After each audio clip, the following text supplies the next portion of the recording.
notícias dão conta de novos casos de aparecimento de objetos voadores não identificados na região. Por volta das 5h30 da manhã, no dia 25 de fevereiro, uma mulher estava dirigindo em direção à ponte de Turtle Creek quando avistou uma grande criatura armada em cima de uma árvore. Dia 9 de abril, montanhistas do exército indiano, numa expedição musical, encontraram grandes pegadas da aventura, uma altura de 5.000 metros. Parece ter chorado sangue pela quarta vez esse ano. Religiões, sobrenatural, ufologia, conspirações, casos estranhos e muito mais. Seja bem-vindo ao Desocultados.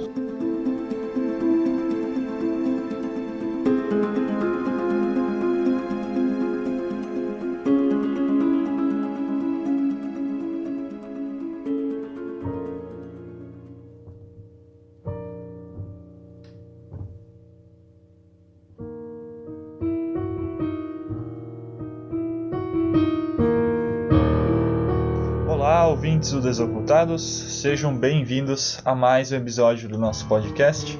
Hoje estamos aqui para tratar de um tema que não é muito falado na podosfera brasileira. Eu, pelo menos, dei uma pesquisada, não achei nenhum outro podcast que tenha falado sobre isso, mas não sei, né? Pode ser que tenha. Mas, enfim, é um assunto que eu mesmo, até um tempo atrás, nem imaginava que um dia seria trazido aqui para o Desocultados. Mas foi graças a uma sugestão do Diego aí, que tá aí com a gente, que ele surgiu aí e a gente resolveu fazer esse episódio. Então deixa eu primeiro apresentar o Diego e a Rafa, que estão aí comigo hoje. Opa, boa noite, um assunto bem agradável, bem saudável, espero que vocês já tenham jantado. Oi, eu inclusive recomendo que vocês ouçam jantando ou almoçando alguma coisa, vai ser incrível. Principalmente a parte dos relatos pessoais no final. Nossa, eu não sabia que a gente abria esse espaço. Cara, eu acho que antes de começar, Diego, você quer contar a história aí dessa pauta? Porque eu acho que você não imaginava que um dia você ia gravar sobre isso, né? Não. Cara, essa pauta é uma pauta reciclada e muito bem reciclada, muito melhor feita do que ela era originalmente, né? O assunto, né? A gente tinha o mal falado, né? Podcast Oculta, muito tempo atrás.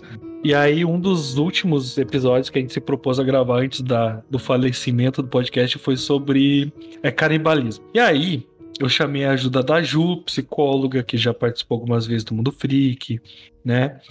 Quem conhece aí o podcast mais de antigamente vai lembrar. E a gente tinha gravado também com a Ju um podcast semelhante sobre serial killers, né?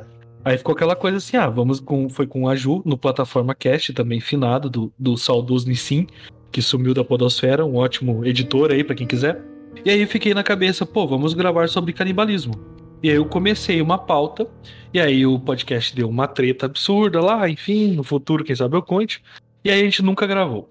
Esse podcast ficou perdido nos meus drives da vida, e um dia eu passei pro Gustavo e falei, olha, Gustavo, tem essa pauta aqui, tava legal, tu pode melhorar. E efetivamente, o menino transformou a pauta num comentário. E ficou muito bom, cara. Quer dizer, eu não sei se dá pra dizer que ficou muito bom, mas ficou muito bom. Talvez não seja agradável de se ouvir, né? Mas não ficou agradável, mas ficou muito bom, com certeza. E aí eu sinceramente, depois de um tempo, eu achei que a gente não gravaria nada sobre isso e tal, não faria. O podcast terminou, né? Faleceu. E essa pauta ficou guardada ali perdida no drive. Às vezes eu olhava pra pauta e dizia pra mim mesmo, onde é que eu tava com a cabeça? Pois bem, estamos aí e eu volto a me perguntar onde eu estava com a cabeça. As foi pessoas... isso, né? Sim, as pessoas que ligaram esse programa aqui, elas podem estar se perguntando, mas o que isso tem a ver, né, com espiritualidade, né, e tal. Então a gente já entra num questionamento que pode estar acontecendo, é que você que está ouvindo esse episódio, você viu que o título dele é Canibalismo/Antropofagia. E você que nunca pesquisou sobre o tema, pode ser que você pense, mas canibalismo, antropofagia não é tudo a mesma coisa? E, bom, a gente vai falar sobre isso mais pra frente, e aí talvez você vai entender por que esse assunto cabe no podcast Desocultados também, e porque é bastante relacionado com espiritualidade também. Também já fica ali um aviso, né, pra galera que tá ouvindo, que esse episódio ele vai conter bastante... Como que eu posso dizer, Gustavo? Gore. Ok. Gore é um termo bom. Gore, acho que da forma mais pura possível da palavra. Então, caso alguém tenha alguma sensibilidade com o tema ou se sinta um pouco desconfortável com a gente citando coisas sobre canibalismo, recomendo que deixe pra escutar num dia que você tá melhor ou até mesmo espere um pouquinho, vai digerindo o podcast aos poucos, ok? Eu acho que digerindo foi muito ruim. Acho que digerindo foi uma escolha um pouco difícil, mas segue.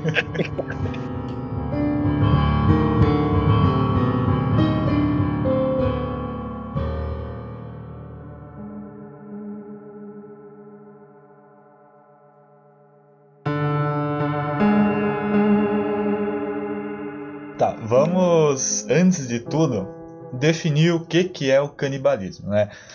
Claro que a maioria das pessoas, só por esse termo, já sabe o que é, mas vamos ser um pouco mais profundos, né, em relação à definição disso. Canibalismo, a gente pensa, quando a gente ouve essa palavra, em seres humanos se alimentando de outros seres humanos. Porém, isso já é um nível um pouco mais elevado, né? A gente traz isso para a nossa sociedade. Porém, a gente não pode deixar de lembrar que o canibalismo é uma relação ecológica que acontece em várias espécies de animais. E não é algo fora do comum. Tem muitas espécies em que o canibalismo está relacionado com a evolução deles, está relacionado com a sobrevivência e com as relações que eles têm no seu dia a dia. E por que uma espécie pode praticar o canibalismo, né? Às vezes a gente pensa, mas isso é contraprodutivo, né? Ele está eliminando os colegas de espécie, né? Por assim dizer. Porém, a gente tem que levar em consideração que para algumas espécies de animais, quando eles têm uma ninhada e eles veem que um filhote nasce com alguma deformidade, com alguma deficiência, que eles, por instinto, eles percebam que aquele filhote não tem capacidade de se virar sozinho, de prosperar na vida, às vezes é muito mais vantajoso para aquela mãe, para aquele pai, utilizar aquele filhote como alimento do que deixar ele simplesmente para morrer, ou de ficar cuidando dele sabendo que ele vai morrer logo em seguida, ou mesmo de deixar para outro predador se alimentar, né? Então, eles acabam utilizando esse filhote como o próprio alimento deles. E a gente também tem que considerar que existem espécies muito numerosas, né, que numa determinada região, e pode ser que, devido ao instinto, né, deles, eles sabem que não vai ter comida o suficiente para todos. Então eles desenvolvem esse mecanismo evolutivo de se alimentar de outros exemplares da mesma espécie para poder liberar espaço para que eles possam se alimentar adequadamente.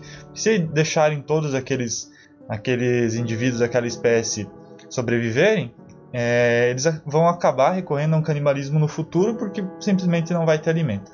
Então acaba sendo uma relação também de evolução, né, e de sobrevivência. A gente tem até um exemplo de uma espécie que não praticava o canibalismo e que começou a praticar até recentemente, digamos, que são os ursos polares, que no Ártico, como a gente sabe, né, devido a questão do aquecimento global, das mudanças climáticas, o gelo derrete e o habitat daqueles animais ele vai ficando limitado. Eles não têm mais onde arrumar comida e devido a essa compressão do habitat deles, eles acabam tendo que recorrer a medidas extremas, né? Então, recentemente, os pesquisadores, né, eles descobriram que os ursos polares estão começando a praticar canibalismo também. Então, claro, uma situação muito triste, né, porque você acaba, já é uma espécie que está em perigo de extinção e aí acaba se alimentando da própria espécie para alguns poucos, né, poderem sobreviver, né. Mas só para citar um exemplo de que isso é algo natural dentro do mundo animal. Não vai tão longe também, eu já vi relato de amigos conhecidos que têm... Comigo, graças a Deus, nunca aconteceu, porque eu acho que eu ficaria chocado. Mas amigos que criam cachorro, que criam gato, que o filhote que nascia morto, né, natiu morto, cara, não dava tempo de tirar o bicho, a mãe se alimentava do bicho, então assim, não vai tão longe, né? Há também alguns casos em que a gente encontra o canibalismo já no ato sexual dos animais, que no caso o objetivo seria ali oferecer alguma quantia de recurso de nutriente, energia, justamente para a gravidez da fêmea. Temos alguns casos que são bem conhecidos, que são retratados o tempo inteiro na mídia mais acessível, que no caso seria um exemplo, a Aranha Viúva Negra, que ela devora o macho no momento da cópula. E acho que até o mais famoso é o caso do Louva-a-Deus, em que a fêmea devora ali, no caso, a cabeça do macho, durante ali o ato sexual. Mas, retornando já um pouco para fazer aquele paralelo entre qual a diferença entre canibalismo e a antropofagia.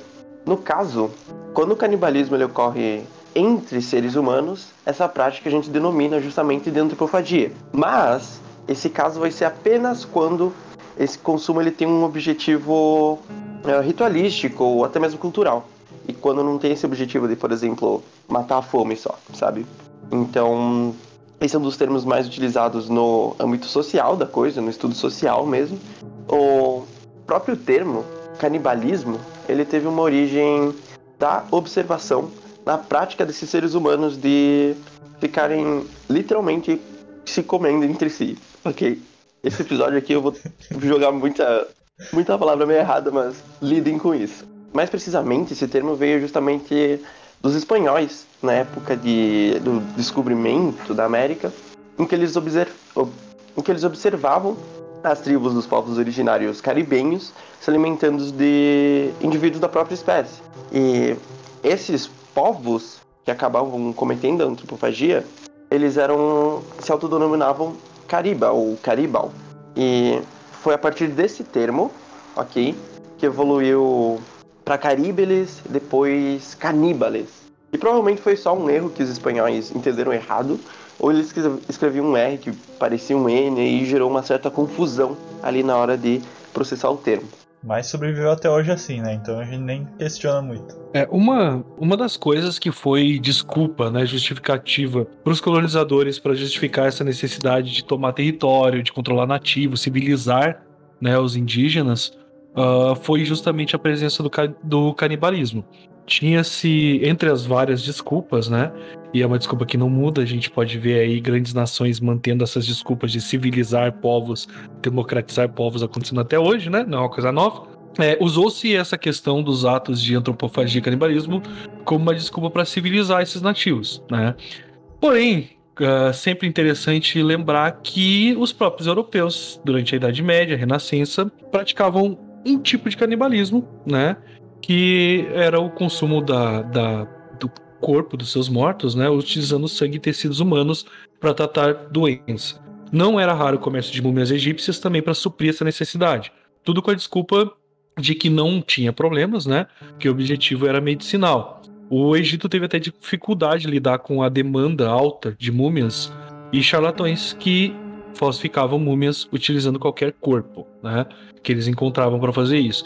Então, na verdade, né, eu acho que a gente já traz uma visão do canibalismo, principalmente nessas culturas indígenas e nativas, né, bem carregado de incompreensão. Não estou dizendo que eu concordo, tá? Nem que é certo, nem nada. Mas a gente já traz, eu acho, uma visão bastante carregada, né, de que os índios canibais e tal, muito por conta desse já preconceito, dessa desculpa para colonizar, né, outros lugares. E também, eu acho que vem daí uma coisa que foi muito comum na cultura pop desde sempre, que é mostrar os indígenas, né, mostrar os povos originários, digamos assim, como povos atrasados e como povos que tinham que ser civilizados por conta disso. Então, assim, mesmo, e isso aconteceu no Brasil, né, eu vou acrescentar isso aqui, no estudo histórico a gente encontra bem facilmente referências a isso, né? Isso aconteceu no Brasil, que inclusive povos que nunca tinham praticado nenhum tipo de canibalismo, antropofagia, eram colocados no mesmo saco que outros povos que faziam isso para justamente continuar usando essa desculpa de civilizar, de catequizar esses selvagens, entre aspas.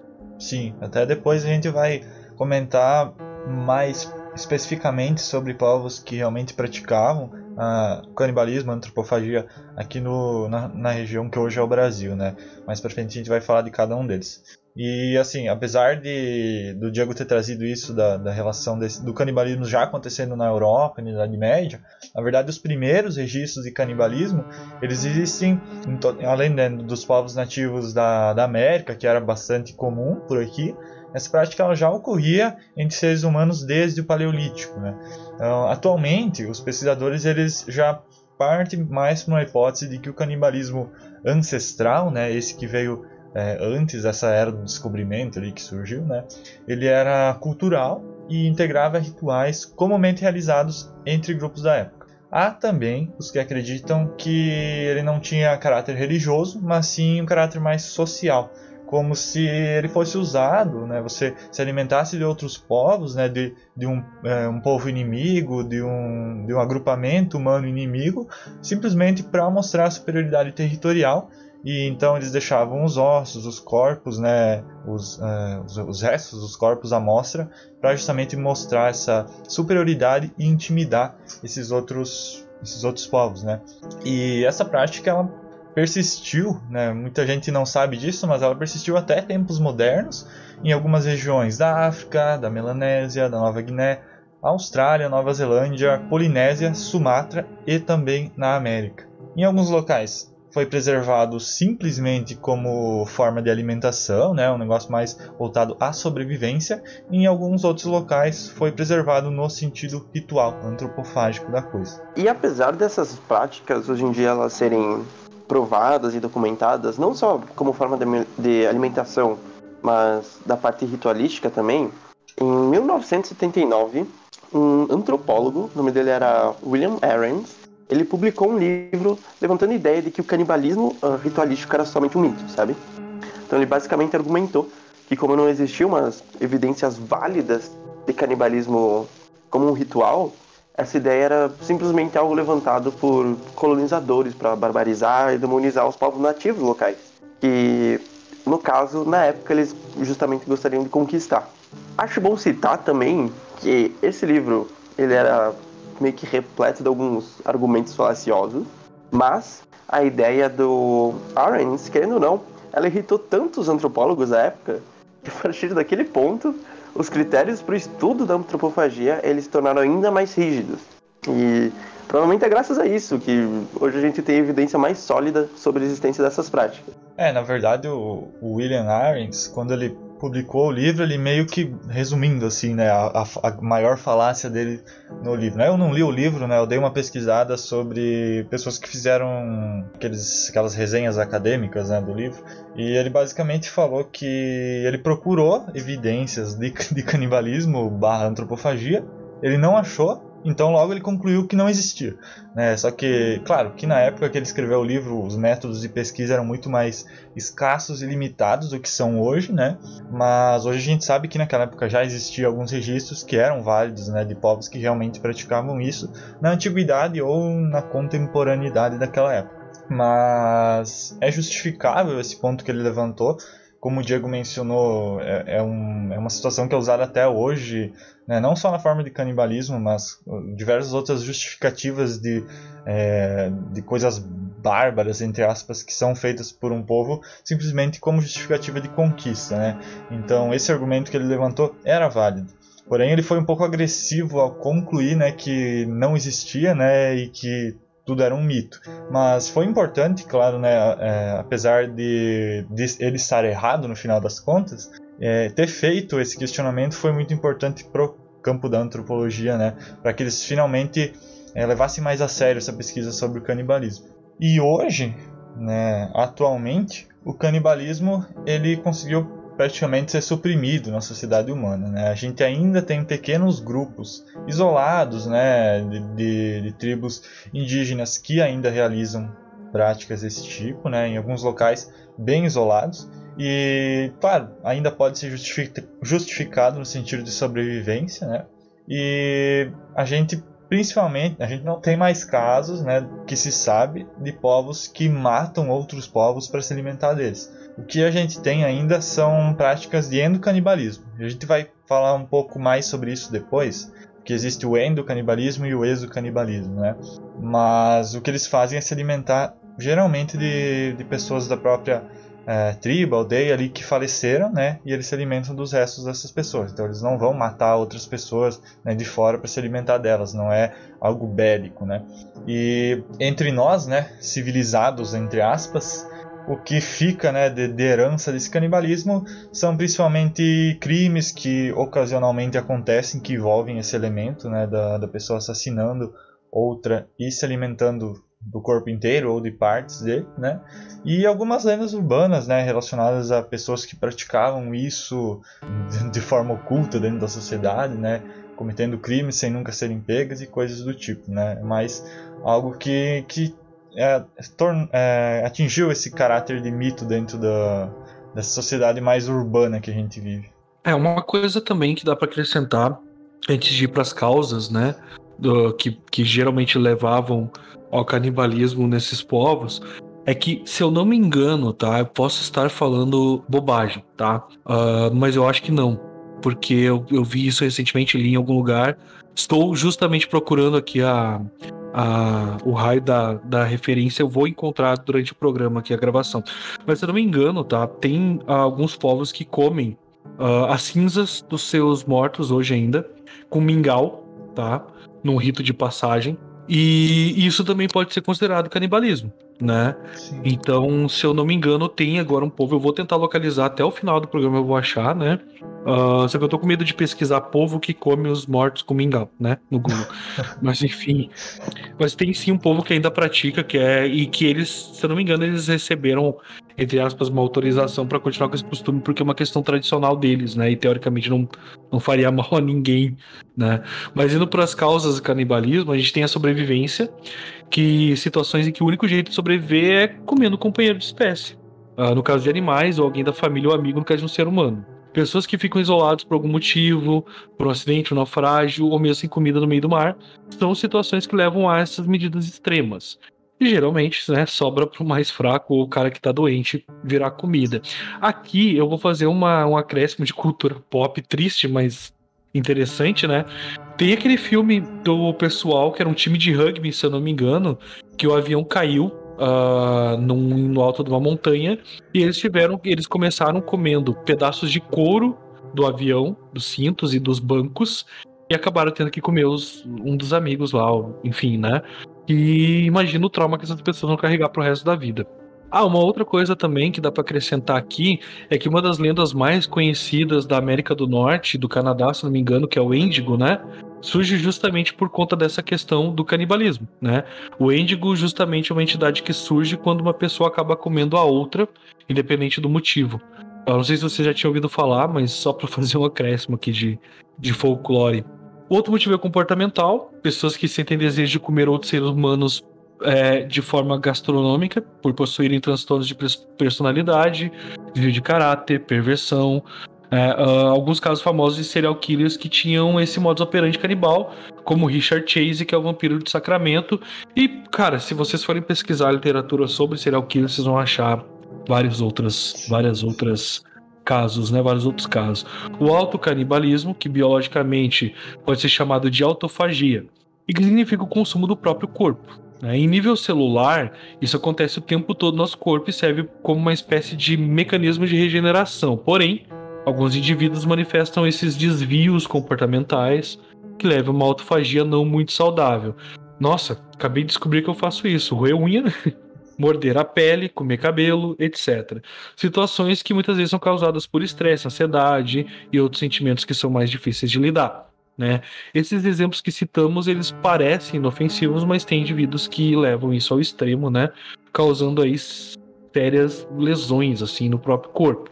O motivo cultural, que o canibalismo é uma coisa que é muito esquisita para nós como sociedade moderna, né? A gente não consegue imaginar isso a não ser em filmes de terror, né? Ou então em casos de serial killer e true crime aí, que tá bem na moda nos podcasts. Eu acho que a cada 10 podcasts de true crime que eu ouço, uns 5 ou 6 envolvem canibalismo. Mas muitos povos antigos não viam dessa forma. Comer a carne de alguém que era em vida um amigo, ou alguém muito importante na comunidade, ou um inimigo forte, alguém valoroso, né? Podia ser uma espécie de homenagem, ou uma forma de tentar trazer para si os atributos daquele cara, daquela pessoa que serviu de alimento, né, pós-mortem aí. Não necessariamente isso precisa estar atrelado a um sentido religioso, né? Como o Gustavo falou antes, pode ser uma coisa também social, né?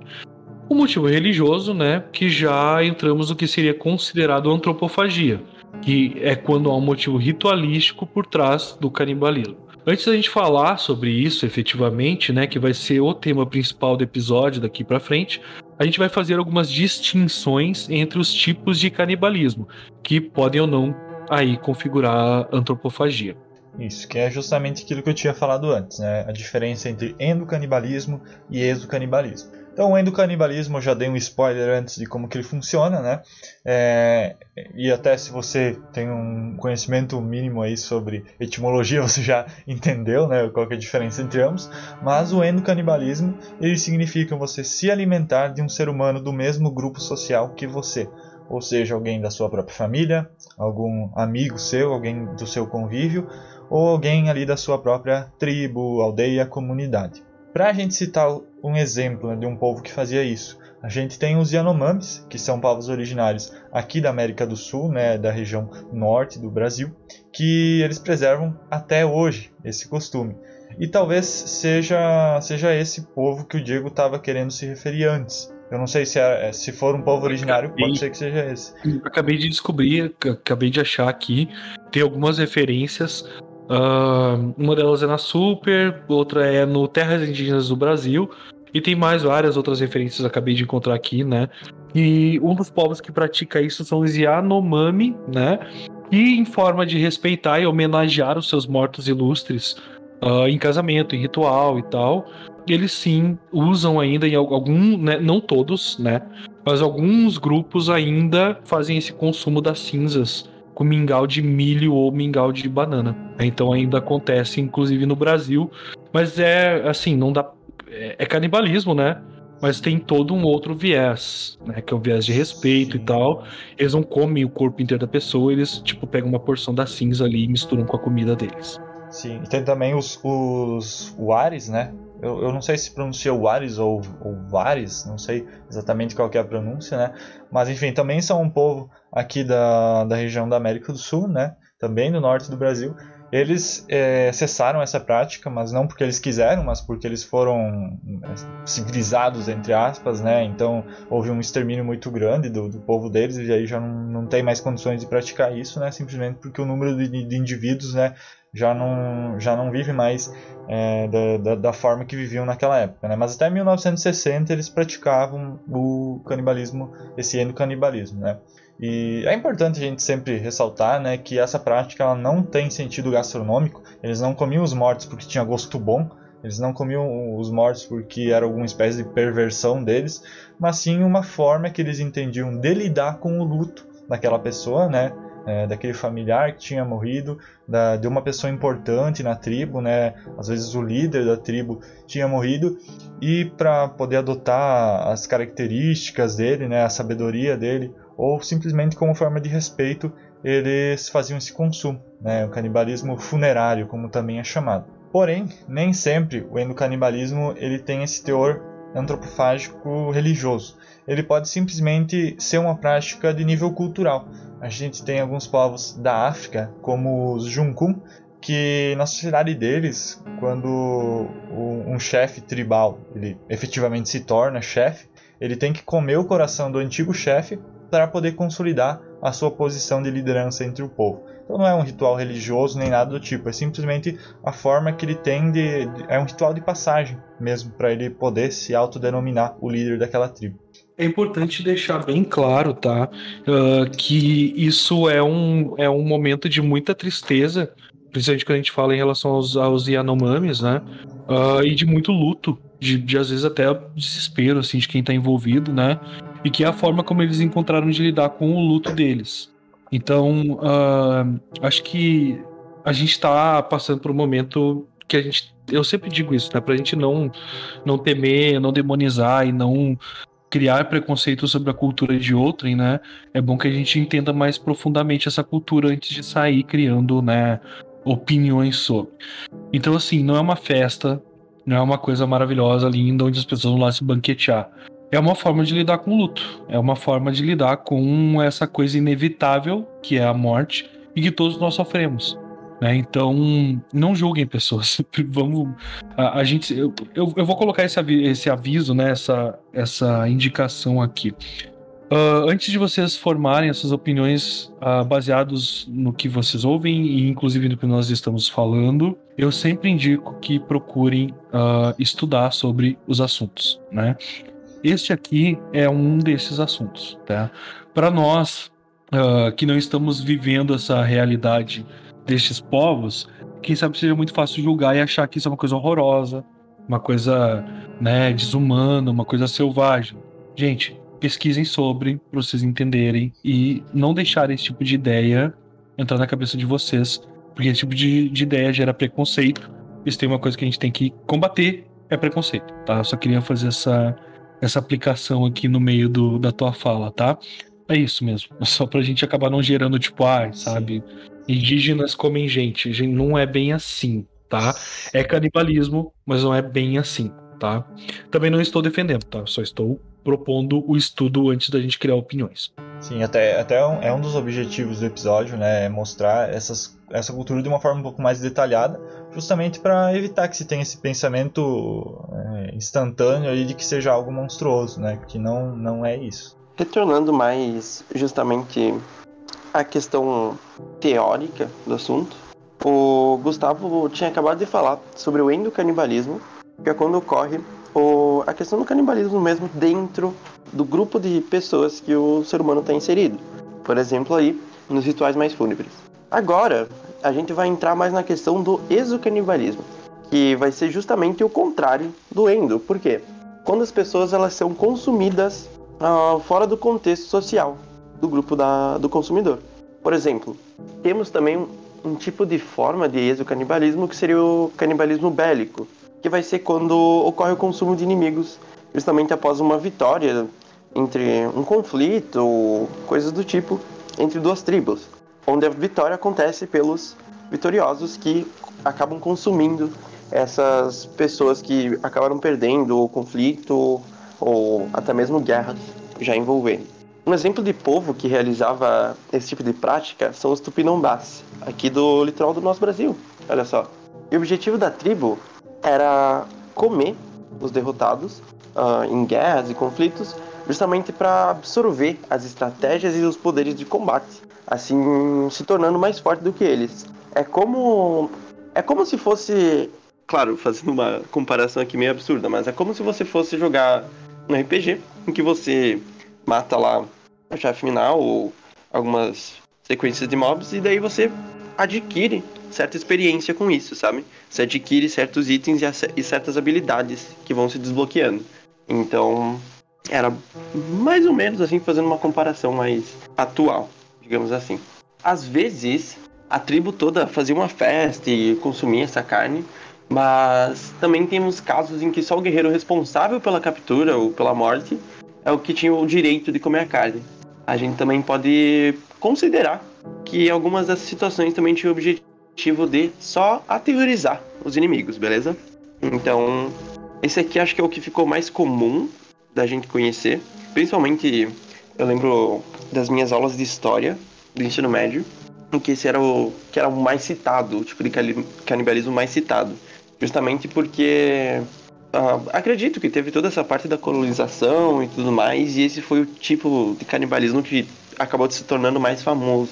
Principalmente hoje em dia na cultura mais, entre aspas, pop. Sim. Até a gente vai citar um pouco mais a fundo todos esses povos que a gente falou até agora. A gente vai falar sobre eles em mais detalhes agora. E agora que vocês já têm, né, essa teoria, já entenderam como é que funciona o canibalismo, né, todos os tipos, todos os motivos por trás dele, eu trouxe aqui, eu selecionei na verdade, né, enquanto fazia a pauta. Deixa eu interromper rapidamente. Por um momento. Sim. Eu fiquei assustado. Porque agora que você já tem essa teoria, tá na hora da gente ir pra prática. Mas felizmente não veio essa frase. Agora a gente vai ensinar como é que pratica. Os melhores cortes, melhores pontos. Não, gente, é brincadeira. Mas assim, agora que que a gente tem toda essa questão da motivação e dos tipos, né, a gente já pode entrar um pouco mais a fundo nos diferentes povos, nas diferentes especificidades de cada um deles, em como eles tratavam as práticas de canibalismo e antropofagia. E acho que é bom fazer uma ressalva aqui, né, que eu acabei dando preferência para povos aqui da nossa região, né, na nossa região eu digo do Brasil, né, da América do Sul, né, porque na nossa região, de fato, eu pelo menos não encontrei nenhuma informação do tipo. Mas no norte, no litoral do Brasil, a gente tem alguns povos, né, que a gente já citou, que são os Yanomamis, né, os Tupinambás. E assim, durante essa pesquisa desses povos, né, eu acabei focando bastante na questão ritualística do canibalismo, né, deixando um pouco de lado outros aspectos culturais que poderiam influenciar nisso, né, afinal não é um episódio sobre esses povos, né, é um episódio sobre a questão do canibalismo, da antropofagia, então vamos focar nessa parte. Claro que numa pesquisa desse tipo a gente pode acabar deixando de lado alguns aspectos culturais daquele povo que são muito importantes para compreender essa prática deles.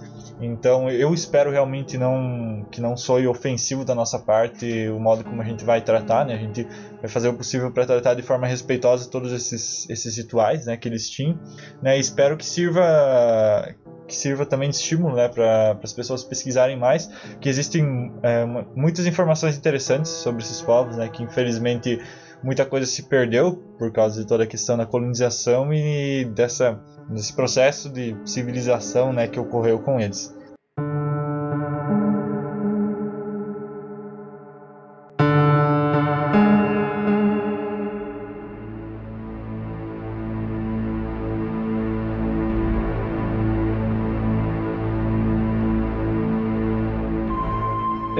Os Yanomamis, eles são um povo indígena que vive na região da floresta amazônica, principalmente na fronteira entre Brasil e Venezuela ali. Para um Yanomami não existe morte natural. Se alguém na aldeia morre do que nós chamaríamos de causas naturais, né, ou velhice, eles interpretam que foi um xamã de uma tribo inimiga que causou o falecimento ao enviar espíritos para atacar a alma da vítima. Ou seja, né, eles precisam se vingar pela morte dos seus companheiros. E isso cria um estado de guerra intermitente entre as diferentes aldeias. Porém, antes deles atacarem a aldeia inimiga para exercer a vingança, os Yanomamis eles realizam um rito sagrado. E aí a antropofagia praticada por eles é endocanibalismo, né? Comer as cinzas do amigo morto é uma prova de respeito ao afeto. E nesse caso, o canibalismo ele não toma o caminho do ódio, mas sim do amor, né? Do respeito, principalmente. Após lamentar o falecimento, o cadáver é levado para fora da aldeia, a carne é separada dos ossos e é cremada. Os ossos são limpos, são moídos num pilão até virar cinza. No funeral, os vizinhos e aliados comem as cinzas com purê de banana ou de milho, né? Existe a crença entre esse povo de que o assassino e a vítima compartilham uma ligação muito forte, como se o assassino devorasse a alma do morto quando mata ele, né? Por isso, enquanto supostamente o corpo da vítima se decompõe, o assassino da outra aldeia se submete a um rito chamado Inokai, que envolve restrição alimentar e reclusão até o momento em que a aldeia imagina que a vítima já tenha virado cinzas, né? Eu quero fazer mais um acréscimo rápido, que é o seguinte, tá? Os povos originários brasileiros, eles são muito diversos, né? São muito amplos. E as famílias as linhagens, digamos assim, né, dos nossos originários aqui da nossa região, da América do Sul, né, são enormes e são espalhadas por todo o território da América do Sul, tá? Então, uma coisa que eu acho interessante dizer é que nós não estamos generalizando, dizendo que todo Yanomami, né, toda a família Yanomami faz dessa forma. Porém, de acordo com a literatura histórica, né, de estudos que a gente tem, isto é um rito bastante comum, tá? Mas então eu vou pontuar que, sem generalizações, é um rito comum, tá bom? Só fazendo um comentário, né, para você ver como essa cultura é tão difícil de assimilar para nós, né, essa questão deles acreditarem que as pessoas simplesmente não morriam, né? Todo mundo era imortal até o momento que morresse, né? Que no caso, quando morresse, só poderia morrer se fosse causado por outro, né? Essa morte. Então, veja como essa concepção é difícil da gente imaginar, né, como que era a mente deles naquela época, né, como é que você incorporava isso na sociedade e vivia dessa forma. Então, claro, você cria um estado de guerra ali, como o Diego falou, intermitente, porque a todo momento pessoas morrem, né, hoje a gente sabe que é por causas naturais, né. Bom, pelo menos. Ou eles estão certos, né? A gente não sabe, né? Mas acredita-se, né, que seja por causas naturais. Então você tinha pessoas morrendo o tempo inteiro nas tribos, né? E aí esse estado de guerra que nunca acabava, né? De uma tribo atacando a outra, né? Uma aldeia atacando a outra. E isso a gente vai também ver depois mais pra frente quando a gente falar dos Tupinambás. Porque eles também tinham essa cultura de guerra muito forte, né? Com a diferença de que os Tupinambás praticavam exocanibalismo, né? E a gente tem os Waris, ou Vares, eu realmente estou em dúvida sobre o nome também, que eram adeptos de rituais de endocanibalismo, porém o exocanibalismo também acontecia na cultura deles. Esse povo vivia na região do sudoeste da Amazônia. Com o tempo, por conta dos extermínios e pacificações, entre aspas, né, dos colonizadores, eles foram deslocados para postos do Serviço de Proteção aos Índios, SPI, e posteriormente foram remanejados para terras indígenas, onde vivem até hoje. No passado, tá, quando os Wari praticavam a guerra, os inimigos eram flechados, mortos e, quando possível, parte deles eram levadas às aldeias dos matadores para serem comidas pelas mulheres e por quem tinha ficado em casa. Os matadores, quando retornavam, entravam no período de reclusão, onde permaneciam deitados a maior parte do tempo na casa dos homens, né, que era onde ficavam os homens da tribo, evitando muito movimento e especialmente ferimentos, de modo a manter nos corpos deles, o sangue do inimigo morto. Esse sangue constituía praticamente o único alimento dos matadores, fazia-os engordar, tornando homens fortes e viris, né, dentro da crença deles. E nesse período era proibido o sexo, e provocaria a perda do sangue do inimigo por meio do sêmen, né, o qual iria então engordar não eles, mas as mulheres e amantes, mas levando em consideração essa parte da crença, né. Por conter em si o sangue do inimigo morto, o matador ficava interditado de comer a presa. Todos os demais, com exceção das crianças, podiam comer da carne do inimigo, que era assada e ingerida em grandes pedaços.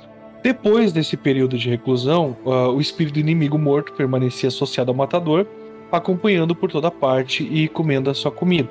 Então virava quase que um protetor ali, né? Os Waris, eles comiam não só os inimigos que matavam, mas também os mortos do grupo. Mesmo pessoas doentes da aldeia eram preparadas para esse rito. Os mortos eram pranteados durante dias, com a família agarrada no cadáver, convidavam os amigos de outras aldeias para o funeral, o corpo era cortado, os ossos quebrados, alguns órgãos cremados, fígado e coração eram assados, embrulhados em folhas, desfiados, é muito detalhe, gente, vamos lá, desfiados pra vocês imaginarem, né, pra vocês conseguirem visualizar, né? Desfiados e estirados em uma esteira, eram comidos entre lágrimas com pão de milho assado, né?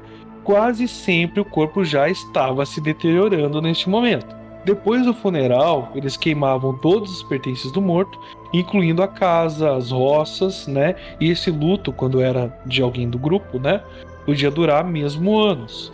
Os parentes meio que decidiam quando o luto acabava, né? Então eles realizavam uma grande caçada e comiam as presas em comunidade enquanto lamentavam por uma última vez a alma do companheiro.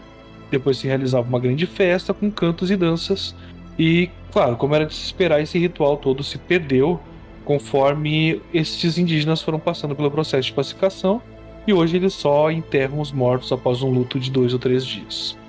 Sobre os Waris, né, a gente vê como aquilo que o Diego falou, né, a gente acaba generalizando, né, às vezes sobre um povo, né, que nem todos praticavam isso, né, nem todas as aldeias, né, os agrupamentos, mas você vê como os Waris, né, que viviam na mesma região ali, praticamente dos Yanomamis, eles têm uma visão toda diferente, né, sobre a questão do consumo dos próprios familiares, né, como eles encaravam o luto de forma diferente, né. Uma coisa que a gente tem que levar em consideração é que até hoje, né, se a gente fizer uma comparação das civilizações atuais, né, como o luto ele é praticado de forma diferente de um povo para o outro.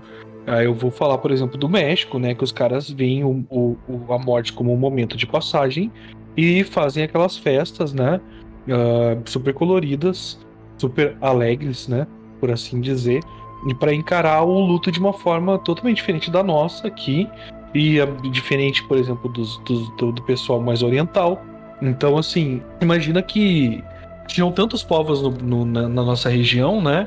Que era impossível que esses ritos fossem similares entre um e outro. Era impossível que esse encarar da morte fosse minimamente parecido, né? A gente também tem que lembrar que eram milhares de famílias e povos e tribos e organizações e sociedades até a gente chegar no momento da colonização, que, como a gente bem sabe, né? Exterminou grande parte dos nossos povos originários, assim.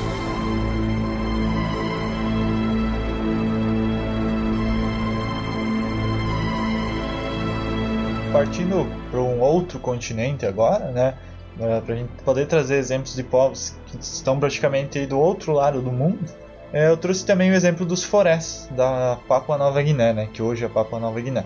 Que o exemplo deles é bastante importante para a gente compreender o canibalismo, porque eles foram responsáveis, né, o estudo desse povo especificamente foi responsável por uma descoberta científica muito importante. Os Fores, eles são um povo, como eu falei, das ilhas ali da Papua Nova Guiné, e eles foram encontrados relativamente há pouco tempo, porque mais ou menos até 1930, por aí, nem se imaginava que existiam grandes povoamentos ali naquela região, né? Sabia-se que humanos viviam ali, mas não tantos quantos a gente sabe que existe hoje.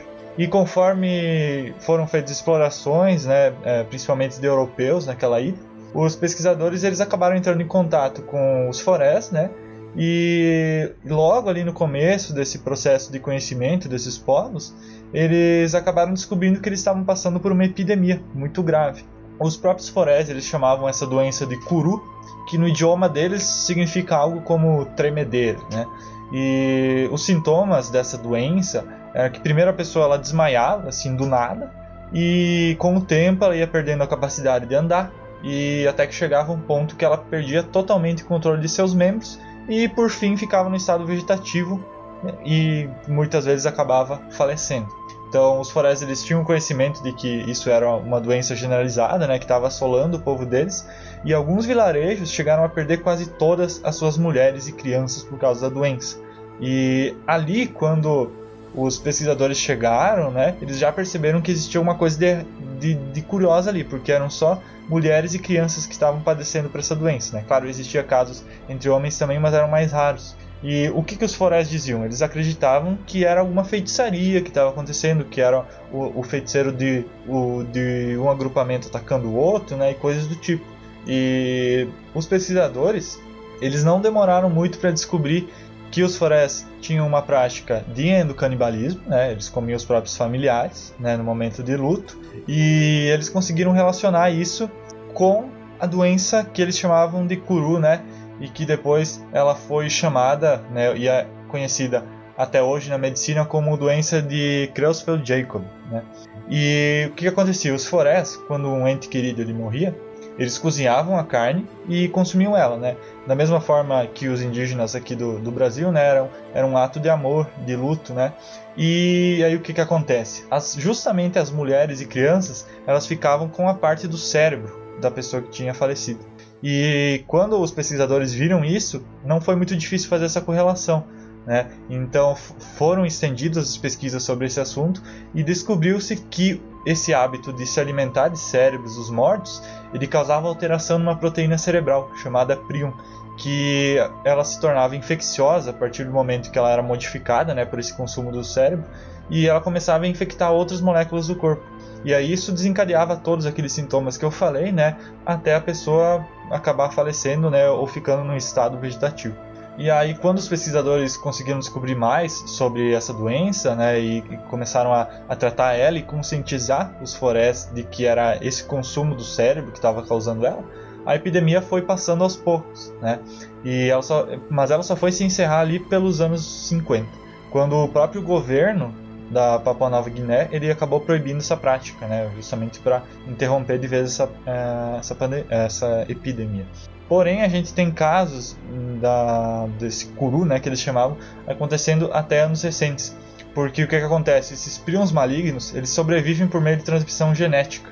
Então, de geração em geração eles vão passando. Então, mesmo que a epidemia tenha acabado efetivamente, ainda há alguns casos de crianças que nascem já com esse problema. E claro que né, como diz a própria teoria da evolução, cada vez menos indivíduos vão apresentando essa alteração genética, né, porque a pessoa nasce já com esse problema, ela acaba falecendo e aí não consegue reproduzir, né, e aí isso acaba eliminando a doença com o passar do tempo. Só que os genes eles continuam passando de forma híbrida, né? Então pode ainda ocorrer casos, né, mesmo milhares de anos depois, né, graças a essa questão genética. E os pesquisadores, uma curiosidade, né, os pesquisadores encontraram em 48% dos turcos, 41% dos colombianos e 38% dos franceses esse mesmo gene híbrido. Ou seja, isso meio que serve como prova de que esses povos, né, os descendentes deles, já praticavam um canibalismo, né, que envolvia devorar cérebros, né? Então é interessante, né, até para justificar que os europeus também, os povos daquela região, eles também tinham práticas desse tipo, né?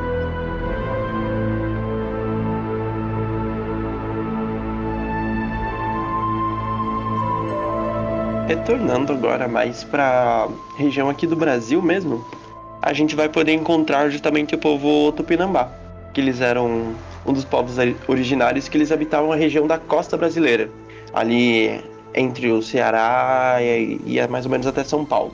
Eles moravam em algumas aldeias aproximadamente de 2.000 habitantes, e apesar de eles manterem algumas relações pacíficas entre si, e minha pauta foi pro caralho, meu Deus do céu. Eu apaguei tudo sem querer, pera aí. Calma. Ok. Tranquilo. Já deve ter voltado. Então, sim. Pra mim voltou. Os Tupinambás, eles moravam em aldeias de aproximadamente 2.000 habitantes. E apesar de eles manterem umas relações pacíficas entre si, às vezes eles formavam umas alianças justamente para atacar outras aldeias. E basicamente a guerra entre essas aldeias era meio que a maior diversão entre esse povo.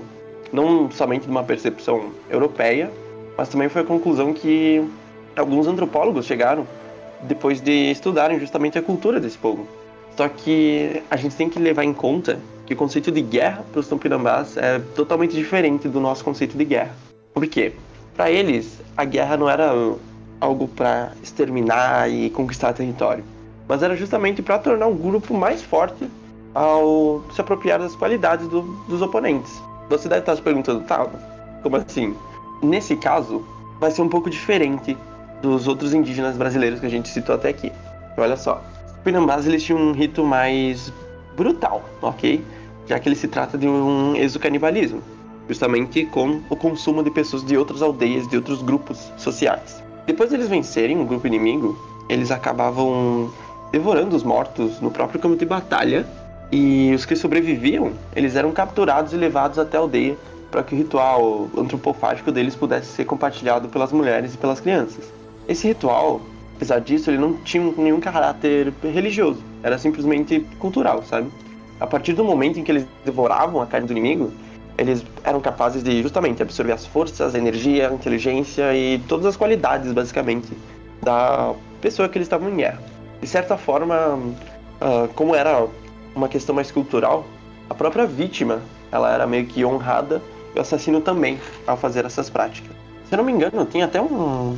Eu posso estar falando merda, mas se eu não me engano, tem até um poema do Gonçalves Dias que ele fala justamente disso, que é sobre a história do Jucapirama, que era, claro, é um poema, gente, não é um relato histórico, mas é justamente sobre um indígena que ele entra em guerra com outra tribo e que ele acaba perdendo e tudo mais, e quando ele perde, ele retorna à aldeia e pra, ajudar o pai dele, que era cego e tava com algumas doenças, e o pai dele diz que não, que ele preferia estar cego ali, preferia se virar sozinho, do que o filho retornasse pra casa, justamente trazendo toda essa desonra, sabe?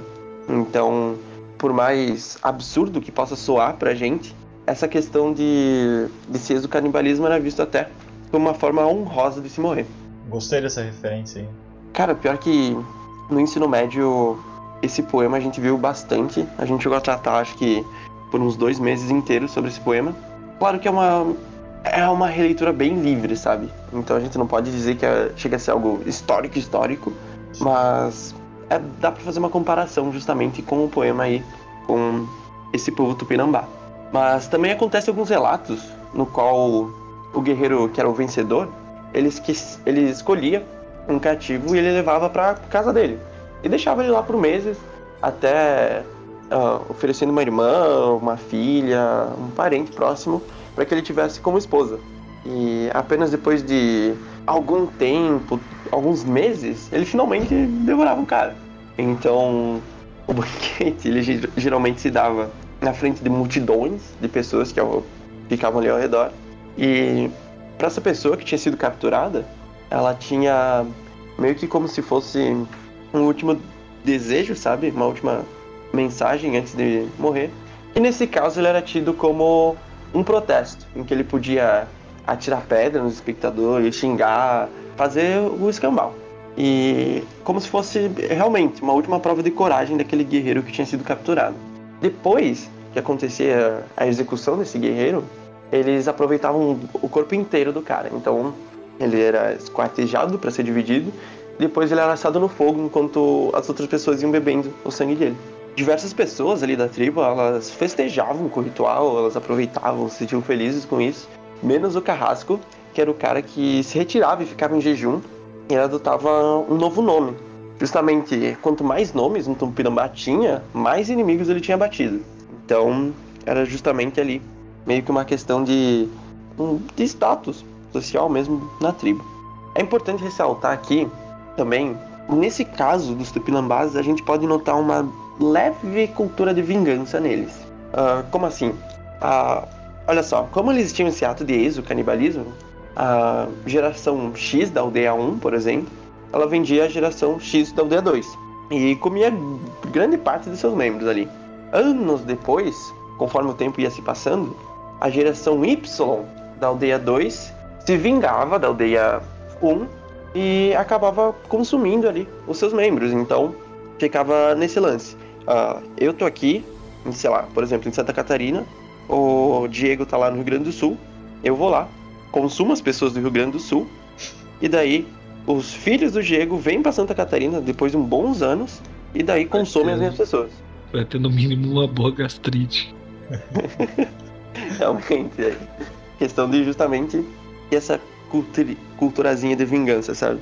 Então, nesse vai e volta, assim, a guerra entre os Tupinambás era algo muito constante, sabe? Então se tornava até algo meio que cíclico, sabe? E acho que a gente nem precisa falar com quão horrorizados os europeus católicos ficaram com essa cultura. Obviamente não demorou muito para que a evangelização desses indígenas acabasse extinguindo esse costume. A última tribo, justamente Tupi, contatada no Brasil, em 1994, por aí, os Tupi de Cunimapanema, no norte de Santarém, no Pará, eles não tinham qualquer vestígio de antropofagia. Então, justamente, essa colonização matou essa cultura que era tão presente ali nos povos da época. Eu ganho no risco aí de ser babaquinha, né? A gente tem um ritual canibal, né? Bem conhecido de muitos religiosos, né? Ou vocês não conhecem a transubstanciação? Pesquisem. É meio que um canibalismo, como é que eu poderia dizer, metafísico? Canibalismo simbólico? É metafórico. Metafórico, né? A partir do momento que tu entende que o vinho se torna o sangue de Cristo e que a hóstia se torna o corpo de Cristo e o milagre da transubstanciação ocorre, a gente está sendo, né, um pouco canibal aí, eu acho.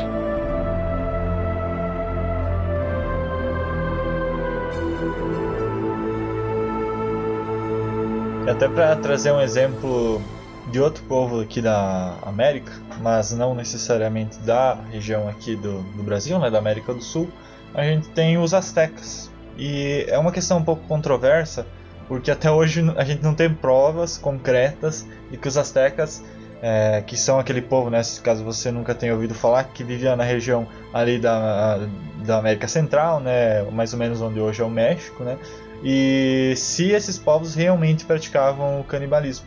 Na verdade, as diversas fontes escritas que tem dos próprios astecas, elas não mencionam em nenhum trecho qualquer coisa desse tipo.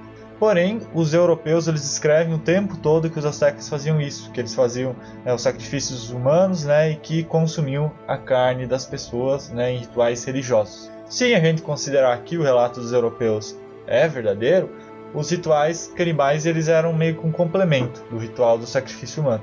Depois que se concluía o sacrifício, né, que eles decapitavam a vítima, né, os corpos eram levados às casas, né, das pessoas, e lá eles eram degustados e repartidos em banquetes entre vários indivíduos. É curioso porque, embora os europeus, né, especialmente os jesuítas, eles considerassem essa prática seca uma abominação demoníaca, né, nos termos deles, você percebe pelos próprios escritos deles, né, dos jesuítas, que eles pareciam entender que a sociedade daquele povo tinha de certa forma se reduzido a esse nível, né, de consumir os próprios indivíduos, porque a população tinha passado por um período de fome muito grande, né? E a gente tem que lembrar que na época que o Cortés, né, o Hernán Cortés chegou na região ali do México, né, os astecas estavam num momento bem fragilizado, né, de muita seca, então eles estavam passando por muitas dificuldades.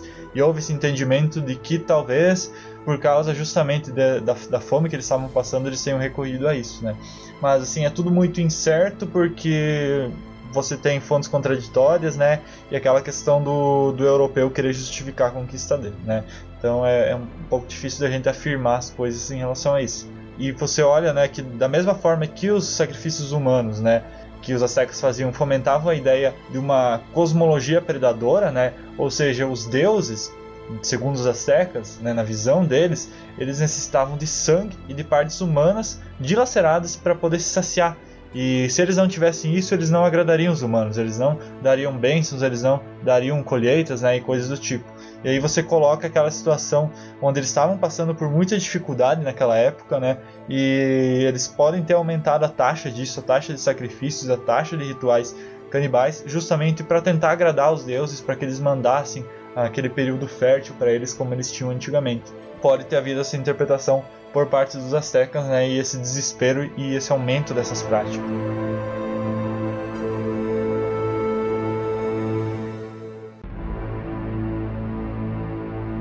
E aí a gente faz mais uma viagem para o outro lado do mundo e a gente vai para a Índia, onde a gente tem um povo que, se parar para pensar, talvez nem caberia aqui nesse episódio a gente citar, porém eles têm uma prática tão diferente das outras que a gente falou até aqui, porque não se trata de um povo originário como todos os outros. A gente tem um povo que existe até hoje, que faz essas práticas até hoje, que são os agores.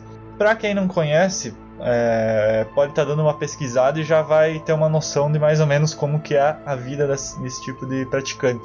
Os agores, eles não são um povo por si só, né? Na verdade eles são uma seita religiosa, eles são shivaístas, né? A gente até falou um pouco no episódio sobre Ganesha, sobre essa questão, né, dos grupos dentro do hinduísmo, né? Mas então eles acreditam em Shiva como o deus principal.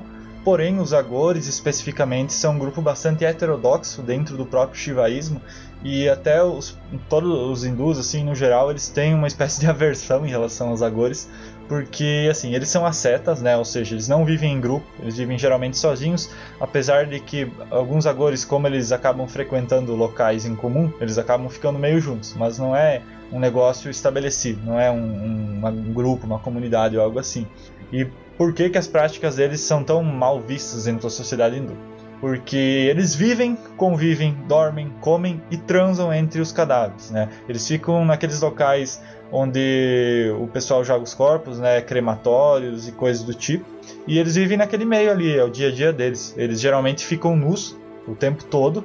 Alguns que são um pouco mais conservadores, eles ficam de cueca, né, pelo menos, mas a grande maioria fica completamente nu, né, e eles transitam dessa forma. Para eles a vida é dessa forma.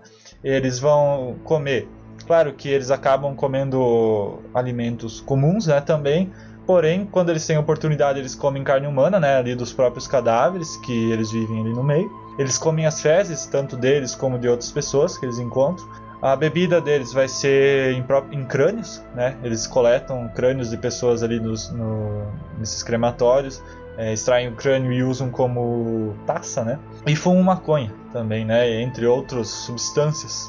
E na visão dos agores, né, que a gente olha pra isso e a gente pensa, puta merda, cara, que tipo de vida é essa? Mas na visão deles, eles têm uma visão de que pureza e impureza são simplesmente ilusões da consciência humana. Então não existe uma distinção entre algo puro e impuro. né? Todos os opostos são idênticos. E isso é um pensamento bastante shivaísta, só que levado a um certo extremismo por eles, né? E então eles utilizam esse tabu, né, todos esses tabus que eu citei, para transcender essa ilusão do dualismo. Então eles buscam enxergar além da natureza ilusória, da natureza enganadora e limitadora da vida por meio dessas convenções sociais sendo quebradas, né, por toda essa quebra de tabus.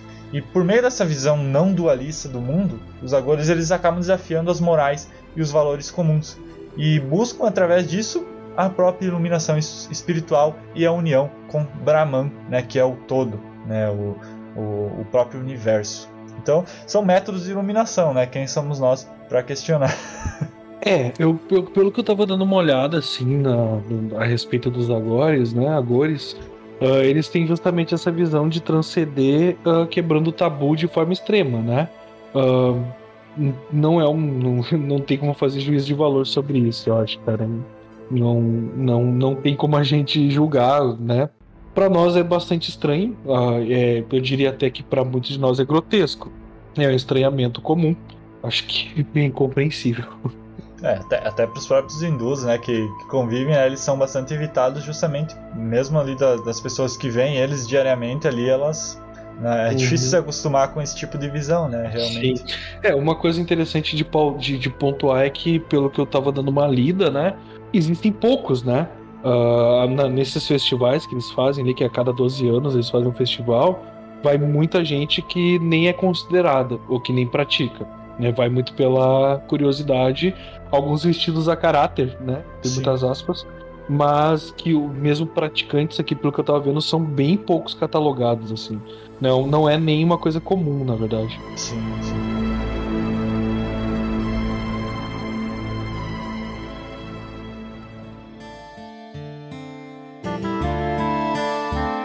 E acredito que foi isso então. Mas vamos tirar algumas conclusões justamente sobre esse episódio. E uma das perguntas que eu gostaria de fazer é: por que o canibalismo ele seria tão repulsivo para nós nessa sociedade, sabe? Se era algo muito comum, por que ele acabou se tornando esse tabu tão grande? E se fosse de fato algo biológico que impedisse uma espécie de ingerir seus próprios membros, ou por que essa prática fosse tão comum no mundo animal, e por que ela era tão difundida entre tantos povos originários do nosso mundo, sabe? Então, fica aí a dúvida, para justamente vocês pensarem um pouco sobre o assunto. Não recomendo praticar, ok? Principalmente que hoje em dia acredito que seja fora da lei. Cara, justamente. Na verdade, assim, é fora da lei você matar um outro ser humano, mas assim, se você consumir ele, na verdade, não existe nenhuma previsão legal em relação a isso. Talvez no Brasil, acredito que não. Sim, das leis internacionais eu já não vou saber dizer. Mas assim, é muito difícil, na verdade, assim, se você, digamos, cremar um familiar seu e você leva as cinzas pra casa e tal, e se você quiser se alimentar, ninguém nem vai ficar sabendo, né? Repetimos, né? A gente não está dizendo pra ninguém que a gente concorda, né? Ninguém está dizendo que concorda que você deve fazer isso. Não recomendamos. Eu, aliás, estou repensando a possibilidade do veganismo depois dessa pauta. Realmente. Mas eu não vejo tanto problema nesse sentido do endocanibalismo. Acho até uma prática... Eu estou preocupado com onde esse assunto vai chegar. Essas perguntas, na verdade, era pra só fazer assim e deixar no ar, né? Mas eu tô respondendo. Talvez eu não deva responder. Talvez. Vamos deixar só pra reflexão. Vamos deixar pra reflexão. E onde foi parar o Vargas, né? Pois é, eu não tenho ouvido falar. Por que ele não tá aqui, né? Fica a reflexão também. Ainda bem que eu moro muito longe dessas pessoas. Quer dizer, não tão longe, né? Paraná ali do lado. Me lembrem, né? De quando eu estiver passando pelo Paraná, passar bem longe da cidade do Gustavo. O Paraná tem a fama aqui de algumas práticas estranhas, né? Eu ia fazer uma piada política, mas é bom ficar quieto nesse momento. Mas tem sim práticas estranhas, pessoas esquisitas saem daí. Tem uma outra, cara, tem assim, o programa ele vai terminar de bad, por mais que a gente esteja brincando aqui, porque a última pergunta colocada para reflexão ela me incomodou profundamente, cara. A última pergunta aqui, né, O que eu não gostei nem um pouco dessa pergunta. O que o futuro nos reserva? Com iminentes crises de alimentos devido a mudanças climáticas, será que a prática do canibalismo se tornará mais recorrente na sociedade? Cara, eu vou dormir mal hoje. A gente pode fazer essa analogia com os próprios animais, né? Como a gente falou lá no início do episódio, né? Muitos animais adotaram, né? E hoje tratam o canibalismo de uma forma biológica, justamente por esse quesito de sobrevivência, né? Então, a gente não sabe, né? Hoje a gente vive numa sociedade que ainda tem comida, né? Então, veremos, né? Provavelmente não vamos estar aqui se isso acontecer, né? Mas é uma reflexão preocupante, né? Graças a Deus pela mortalidade do corpo. Eu não quero ver isso acontecer. Posso te assustar um pouquinho mais? Não pode. Eu já não tô muito confortável, não. Agora vocês entenderam por que essa pauta ficou 10 anos guardada no Drive? Eu vou dizer assim, eu quero citar alguns, entre muitas aspas aqui agora, indo mais pra parte da doença mesmo, né? Alguns canibais famosos do Brasil. A gente tem, cara, o linguiceiro aqui de Porto Alegre, né? Que reza a lenda urbana e rezam alguns documentos, né? E ele fazia linguiça de pessoas, né? Serial killer aqui do Rio Grande do Sul. A gente tinha também, cara, aquele pessoal que fazia coxinha e salgados com pessoas, né?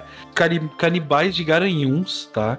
Que eles faziam empadas com pessoas. E se vocês quiserem pesquisar mais, assim, mais a fundo, essa coisa meio perturbadora, né?